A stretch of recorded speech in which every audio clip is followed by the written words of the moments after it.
Bismillahirrahmanirrahim. Assalamualaikum warahmatullahi wabarakatuh. Salam, Om Swastiastu, Nama Budaya, Salam Kebajikan.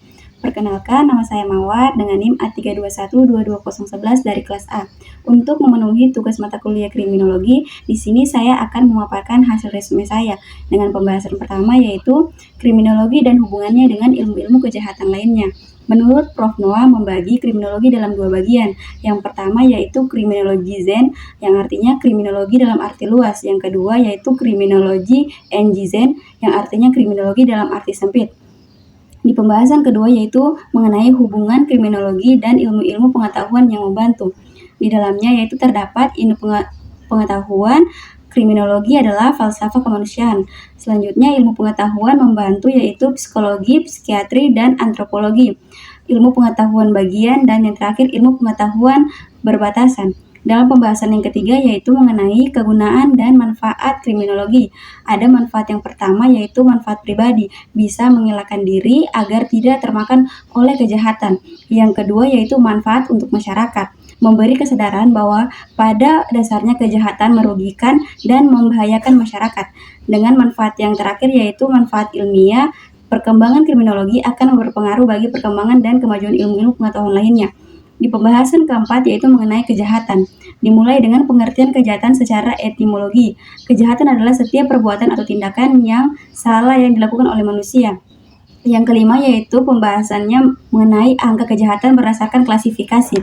Yang pertama kejahatan terhadap nyawa, itu berupa pembunuhan. Yang kedua yaitu kejahatan terhadap fisik yang menyebabkan luka atau bertujuan menyakiti orang lain, berupa kekerasan dalam rumah tangga. Selanjutnya yaitu kejahatan terhadap kesusilaan seperti kekerasan seksual. Nah, dari pembahasan yang selanjutnya yaitu mengenai sifat-sifat penjahat menurut ahli.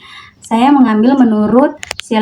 Lambroso yaitu penjahat sejak lahir, penjahat karena sakit jiwa, dan penjahat terdorong oleh nafsu birahi, penjahat karena kesempatan, dan penjahat dari kebiasaan. Yang selanjutnya yaitu sebab-sebab kejahatan terdiri dari beberapa teori. Yang pertama teori roh jahat, teori sebab kejahatan dalam masyarakat, teori kemauan bebas, teori fal tubuh, dan teori sebab kejahatan karena penyakit jiwa, dan teori tentang sebab kejahatan karena susunan kenegaraan. Nah, yang terakhir yaitu mengenai pembahasan teori-teori. Yang pertama teori anomi yaitu diperkenalkan oleh Emile Durkheim, seorang sosiologi Prancis yang menggambarkan anomi sebagai kondisi di mana norma-norma sosial dalam masyarakat melemah atau hilang, menyebabkan kebingungan dan ketidakpastian di antara individu. Nah, selanjutnya teori strain teori dikembangkan oleh Robert. Teori ini menyatakan bahwa tekanan muncul ketika individu tidak memiliki sarana yang sah untuk mencapai tujuan yang ditetapkan oleh budaya masyarakat.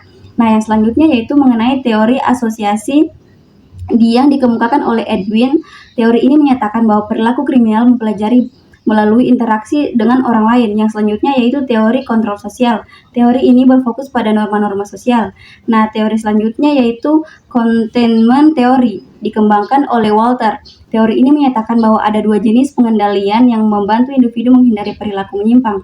Teori selanjutnya yaitu teori labeling. Teori ini berfokus pada bagaimana reaksi masyarakat terhadap perilaku tertentu dapat menyebabkan individu mengidentifikasi diri mereka sebagai menyimpang.